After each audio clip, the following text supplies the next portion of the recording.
going on? It's Preacher. This video is going to be a little bit of fun for me. I'm going to not take this one particularly seriously because I think Holy Paladins are one of the classes that got absolutely shafted in Mr. Pandaria because there's just nothing different at all. It's just so sterile and boring. How am I supposed to make a video that you guys can be interested in? Because you guys have waited so long for the Holy Paladin. Like, hey, Preacher, I get private messages, can you please do Holy Paladin? And I'm like, okay, let's do some Holy Paladin. You guys voted for it at preachgaming.com. You were like, yeah, let's get a fucking Holy Paladin video going. So I was like, cool, sit down. The gorgeous weather in the UK right now is beaming down. I wish I could drag my computer system down into the garden and just have some great time. But I can't. So I just sat here looking at the sun and I thought, I'm going to do some Holy Paladin. I'm going to heal some gangsters. I'm going to see how it's going to rock and roll. And quite frankly, I was like, oh my god, this is so dull. And it seems like, why are you so happy, Preacher? Well, it was just funny for me because I ended up dancing most of the way through the dungeon. So I've got some interesting gameplay that's really not too serious whatsoever. So, Holy Paladins! What up, Holy Paladins? Okay, let's look at the specializations we got as the Holy Paladin. We got Holy Shock, still doing exactly what it does on the tin in Cataclysm. We got Word of Glory, doing everything it does in Cataclysm. We got Holy Radiance and... Holy Radiance? What? Breach? What? Holy Radiance, which does exactly what it does in Cataclysm. Booyah! And Beacon of Light. Beacon of Light. 60-yard range. Now permanent. Big change, guys. Let me emphasize it so much. This is so crucial. Beacon of Light is now permanent. Boosh! You put it on somebody, you don't have to refresh it. So there's one less thing to worry about. Why waste all those global cooldowns, right? We could be slash dancing. What we need to do is make sure our Beacon of Light is permanent. And it is. Your Holy Light will also heal the Beacon for 100% of the amount healed. Your Radiance, Light of Dawn, etc., will heal for 15% of the amount healed. All of the heals will heal for 50% of the amount healed. The same as it is in Cataclysm, we just no longer have to bother tracking it. Because, of course, tracking a 5-minute buff is, in fact, incredibly difficult. Let's remove that. Too harsh. Let's talk about the talents. Let's jump into it. I have discussed these a little bit in the rep video, so we'll talk about it quickly. At level 15, you get some sort of speed, movement increase stuff. Pursuit of Justice for me is just so good, especially for the Holy Paladins. You get Holy Power through the teeth all the time. You gain 10% movement speed all the time, so you just get a flat 10% movement speed. Happy days. And you get another 10% for each charge of Holy Power you have. Cool! So we have a maximum 40% movement speed increase. Yeah, very good, very good, very good. Long Arm of the Law, your Judgment increases your speed by 45% for 3 seconds. Is actually really good as well. Our Judgment is on such a low cooldown. It's like 5.14 second cooldown. So you can have a 45% speed increase for nearly 100% of the time. There's a 1.1 second time where you will not have 45% movement speed increase. So, whatever. And you get Speed of Light, which gives you 70% movement speed for 700 mana every 45 seconds. This is actually pretty cool in some of the raid bosses, okay? Some of the raid bosses actually do need some sort of doom. I've just been fixated by something. I need to zoom the fuck out of there. Do you need 70% on 45-second cooldown, or could you just do 45%? Oh, be fixated, judge, run away. Or in fact, I'll just have Holy Power anyway, so I've just got flat movement speed. All of these are pretty cool, to be honest. I think Speed of Light is probably a little bit lamest compared to the fixates. They can't balance any raid boss around people having 70% movement speed increase. It's just too much. So Long Arm of the Law is probably pretty cool if you get fixated, or otherwise just go with Pursuit of Justice. At level 30, we get the most comical name ever, Fist of Justice. That is so sexual, it hurts. You want to be fisting things. It replaces the Hammer of Justice and stuns things for 6 seconds, 30-second cooldown. It's very cool, actually. I was doing it all the time, which allowed me to do more slash dance. Very cool. Anything that allows me to do more slash dance is a bonus. Repentance puts the enemy to sleep. It's a full-on CC now. It's very, very cool. Not too bad at all. I went with Fist of Justice for being holy and 5-mans and stuff like that. Just regular little stuns, just to reduce damage on the tank. Burden of Guilt, a passive. Your judgment hits. Fill your target with doubt and remorse. Why would it do that? Why would your judgment... I mean, it works well. Like, if your judgment was you pulling out a scroll and, like, reading, like, all this guy's faults, it's like, dude, like, when you were 13, you, like, killed a puppy. And, you know, it fills them with doubt and remorse. Your nose is so big. Like, it's literally the ugliest thing in the universe. So... your judgment is actually a judgment and fills them with doubt and remorse. A little bit of comedy there from Blizzard, I'm sure. Level 45, we get some sort of healer stuff. Your successful judgments reduce the cast time and mana cost of your next Flash of Light by 35% per stack and improves its effectiveness by 35% per stack. When used to heal others, it stacks up to 3 times, so slightly over 100%. Yeah, pretty cool. I went with Eternal Flame. Costs 1 holy power, but it consumes up to 3 to place a protective holy flame on a... What is a holy flame? That sounds dangerous. A flame is never good, holy or otherwise. Which heals them for 8,432, an additional 3,000 every 2.5 seconds for 30.86 seconds. Healing increase per holy charge power. Replaces your Word of Glory. This is a hot, like Riptide. It's essentially Riptide. If you've ever played Resto Shaman, you don't know what Riptide is? It's this. This is Riptide. And it's pretty cool. I rolled with it, and it essentially gave me more slash dance opportunities. So between Fist of Justice and Eternal Flame, I could AFK most of the instance. Sacred Shield protects the target with a shield of Holy Light. The shield absorbs up to 9,000 damage every 6 seconds. Yeah, pretty cool, probably for raids and stuff. I actually just like the idea of having a hot on a Holy Paladin. I think that's pretty cool. It still has a little bit of burst healing at the beginning, so I rolled with Eternal Flame. You guys can have a choice on that. There's nothing major there. I wanted to just stress the point of, I'm not trying to demotivate any Holy Paladins out there, but the biggest bone of contention amongst the guys who are mathing the shit out of this class is whether or not this glyph gives, certain glyphs give something like 0.5% more mana regen over like 10 minutes. That's the kind of situation we're in with the Holy Paladins right now. At level 60 we get something to do with our hands. It's also sexual, it hurts. Hand of Purity, the virginal hand, yes. It is pure. Place a hand on the friendly target. Ayo, that's a bit dodgy. Reducing the damage of harmful periodic effects by 70% for 6 seconds. Players must only have 1 hand on them per paladin at any time. 30-second cooldown. There are some raid bosses that put ridiculous bleeds. The Stone Guard Heroic, I think, or Spirit Kings, one of those, has a ridiculous bleed effect, which really effing hurts on the tanks. Hand of Purity could come in really, really intense for that. So just a little idea there. And situational at best. Unbreakable Spirit. When your Divine Shield, Divine Protection, and Lay on Hands are on cooldown, spending Holy Power will reduce the remaining cooldown by 1% per Holy Power, up to a maximum of 50% reduction. Could be cool if we're really... for Holy, actually. I actually quite like the idea of this. In a raid boss situation, maybe. Getting a couple extra Lay on Hands in there, yeah, that's really nice. So keep an eye out on that one. For 5-mans, nah, not really. Well, in the current situation, you're rarely ever going to use it whatsoever. Clemency. You can use Hand of Freedom, Hand of Protection, Hand of Sacrifice, and Hand of Salvation twice before it incurs a cooldown. I really like this. You can see I've got charges. I took this. I've got Hand of Sacrifice with 2 charges, Hand of Protection with 2 charges, that kind of stuff. Very cool. Sometimes people really screw up, especially tanks. I took this from a 5-man perspective, where the tanks just couldn't AFK on you sometimes, and there's mobs running everywhere. Throwing down Hand of Protection on 2 targets, especially if you want to pick who you want to be attacked. If you've got a warrior or if like a feral druid in there sometimes, you want to be sort of bopping the warlock and the mage, and then holy divine shielding yourself. They're all going to go to the one guy who can be hit. You know what I mean? I can actually plan that out using Clemency. I quite like the idea of that and try to troll some people with that, but it didn't really work because our tank wasn't AFK. 75, we get some sort of way of modifying our holy power. So you get Holy Avenger. We've seen this before. It used to be called Zealotry in Cataclysm. Abilities that generate holy power will generate 3 charges of holy power for the next 15 seconds. Pretty cool, actually. If you've got some really sort of heavy burst situation, I really like the idea of this. You can throw down a load of World of Glories, a load of Light of Dawns, a load of Hots, if you've got the Eternal Flame. Stuff like that, very cool. You can time that, and you can obviously line that up with Avenging Wrath, Guarding the Ancient Kings, that kind of shit.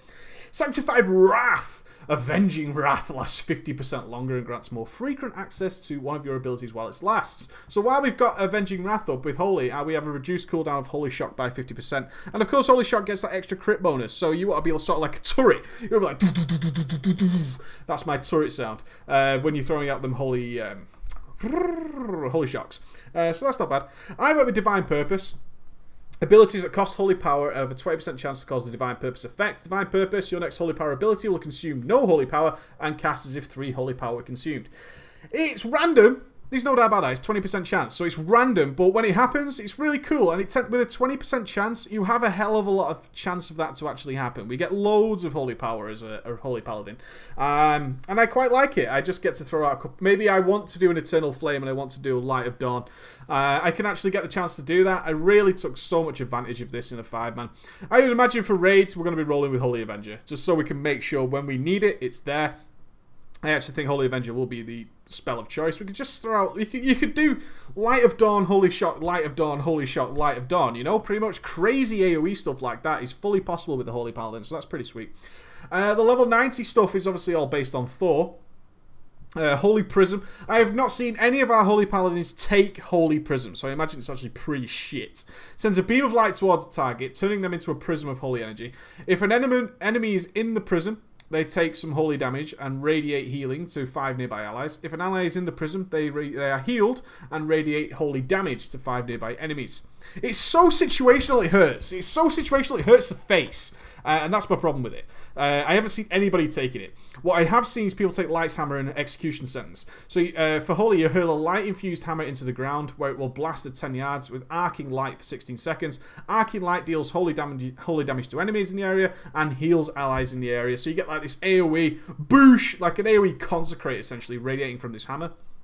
An Execution Sentence, if you've ever done Blackwing Descent, you'll know what Execution Sentence is. For the healing point of view, you put the Execution Sentence over someone, you get a very cool graphic of a hammer falling towards their heads and doing all sorts of crazy stuff along the way down. Essentially, it's just a heal. It looks cool, but it's essentially a heal. If used on friendly targets, the falling hammer heals the target for 44,000 healing over 10 seconds. The healing is dealt slowly at first, increasing over time, culminating in its final burst of healing. So yeah, you get this hot that builds up, so like a reverse hot, really, which isn't bad at all. So most people are taking Light's Hammer or Execution Sentence. Holy Prism hasn't seen much use so far, even in raid settings. Pretty much because it's so situational. You need people to be close. You've got this 15-yard thing. You need to fire it at somebody who's going to be in position. There's a lot of movement in the raids at the moment. Holy Prism needs a little bit of work. It sounds so cool. I want Holy Prism to work. It doesn't appear to be. Okay, Glyphage. Let's talk some glyphs. Avenging Wrath is active. You get some healing. Bacon removes the global cooldown of Bacon, so if you do need to refresh it for some god unknown reason, you need to swap your beacon. You do tend to swap beacon a lot in raids with tank swaps and stuff like that, and that's fine. Removes the global cooldown of it, fine. Blessed Life, while your Seal of Insight is active, you have a 50% chance to gain a charge of holy power whenever you are stunned, feared, or immobilized. So a nice PvP one for you guys there. Your Blinding Light now knocks down targets for 3 seconds instead of blinding them. Boring. Denounce. Your Holy Shocks have a 50% chance to reduce the cast time of your next Denounce by 1 second. A little bit of 5-man stuff going on there. I really like the look of this Divine Plea one. Your Divine Plea now has a 5-second cast time, but you receive 12% of your total mana instantly, and your healing is not reduced. I think most people would prefer this, because there is always a point when the big damage has happened, it's done, I can now cast... I now have at least 5 seconds to cast something. No one's going to rage at you for that. I mean, how long is Divine Light? It's 2.1. So it's like casting 2 Divine Lights. It's not the end of the world, and you instantly get it back, and your healing is not gimped in any way. So, pretty cool.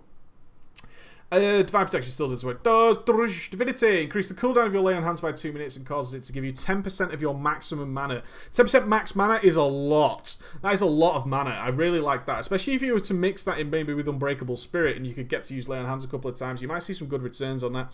Double Jeopardy. Judging a target increases the damage of your next judgment by 20%, but only if used on a different second target. Boring. Nice for AoE damage, I guess.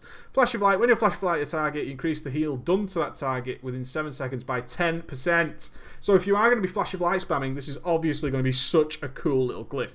Harsh Words. Harsh Words. The Glyph of Harsh Words. Ooh, this is taken from Red Dwarf.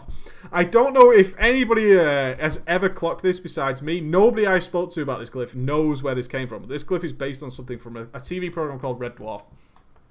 Your Word of Glory can now also be used on enemy targets, causing holy damage approximately equal to the amount it would have healed. Does not work with Eternal Flame, so your Glyph of Harsh Words causes a really piss-ass amount of damage.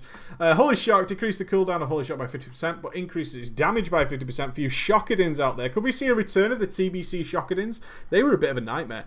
The last glyph I wanted to show you is Glyph of Light of Dawn. Light of Dawn affects 2 fewer targets, but heals each target for 25% more. Pretty cool for 5-mans, actually. Not everybody in the 5-man, well, certainly if you're doing a pug, the 5-man pug will generally never be all in position of your Light of Dawn. And usually you want to use Light of Dawn if there's 2 or 3 targets that need doing. So it's not actually too bad just for the 5-mans. A little bit situational again, nothing special. Okay, so Word of Glory. It's increase the damage by 3% per holy power spent after you cast Word of Glory or Eternal Flame. A little bit if you're going to be doing some healing while you're ret, I guess. Nothing special there. So that's the Holy Paladin changes. In terms of there aren't any. I'll flick through the spellbook as well just to show you that. Remember, we have no auras anymore, so you still have your aura mastery. It's now called Devotion Aura, and it just passively does what we wanted. Oh my god, Aura Mastery to do, which is 20% magical damage reduction for the raid. Very cool. You still have Divine Favor, still does exactly what it does, same as Avenging Wrath. I don't think there was anything else I wanted to talk to you about this. I was kind of disappointed, but it was kind of fun. It was just an enjoyable experience. You guys are going to have no trouble healing any of the initial dungeons. Believe me, if you have even the barest amount of gear. I just want to point out this is just the most ridiculous thing ever. What are these boots, Blizz? Really? Blizzard's gear? I mean, I wasn't even in the best gear ever. I mean, let's take a quick look. No spirit on that. This weapon is a hit spell power weapon? What? Why have you given me a spit help? A hit spell power weapon? Why? Why have you done that? And what is these boots? What the hell? So let's jump into some gameplay now. Again, it's a little bit fun, a little bit relaxing. But overall, if you're thinking about your Mr. Pandaria changes for your Holy Paladin, don't worry about it. There aren't any. Take it easy, ballers. Let's jump into some gameplay. Okay, so I'm showing you some gameplay now, and yeah, it's a little bit daft because if you could just check any of my 4.3 Holy Paladin guides or check the Holy Paladin video I did in item level fucking 305 gear, you'll essentially get the same feel. It really was exactly the same, and this dungeon, I don't know, I've died in this dungeon. I have died. Do a barrel roll. Nice! I have died in this dungeon. I have no idea how people cannot heal this. It's insane! There's no damage at all. I literally just rolled around on this fight, just doing the barrels. There was nothing else for me to do whatsoever. Look, like you can see my mana is not moving. Occasionally I threw out a Holy Shock. I just tried to demonstrate. I did the other dungeon as well, the Temple of the Jade Serpent, and the fact that I could dispel just made the whole dungeon just incredibly easy. It's so stupid. And so I just, it was pointless me trying to do an in-depth gameplay overview for you guys. Needless to say, Paladins are in a good shape. They really are. They're in a really good shape. There's nothing to worry about whatsoever. But as you can see, I just didn't have that much to do in any of the Mr. Pandaria dungeons whatsoever. So overall, I just want to let you know, guys, don't worry about it. Be happy. Everything is fine. I wish I could overlay with some music, but I can't. And I had a great time. This is like the killer rabbit from Monty Python. I don't know if you guys have ever seen that. But oh no, I took some damage. This is the first time I had to heal. This is like one of the first times in the whole dungeon I had to heal. Even on the trash. I have wiped on the initial trash in this dungeon. I assume it's just healers being generally AFK. It's really nothing to do with Paladins being overpowered. The gear they gave me was absolutely ridiculous. It's nothing to do with that whatsoever. Even in this is like a phase I've died to as well. On my DPS characters, I've died here. I don't know how. I died to the initial multi-bosses before this. I don't know how either. It's just... yeah, there was nothing much for me to show you at all. But it's mainly because there was nothing for me to demonstrate. There was no new spells. There was nothing funky going on. I didn't have to blow any cooldowns. My mana was fine through the whole dungeon. The only reason I wasn't dancing here is you have to move to clear the debuff. That was it. So, later, ballers.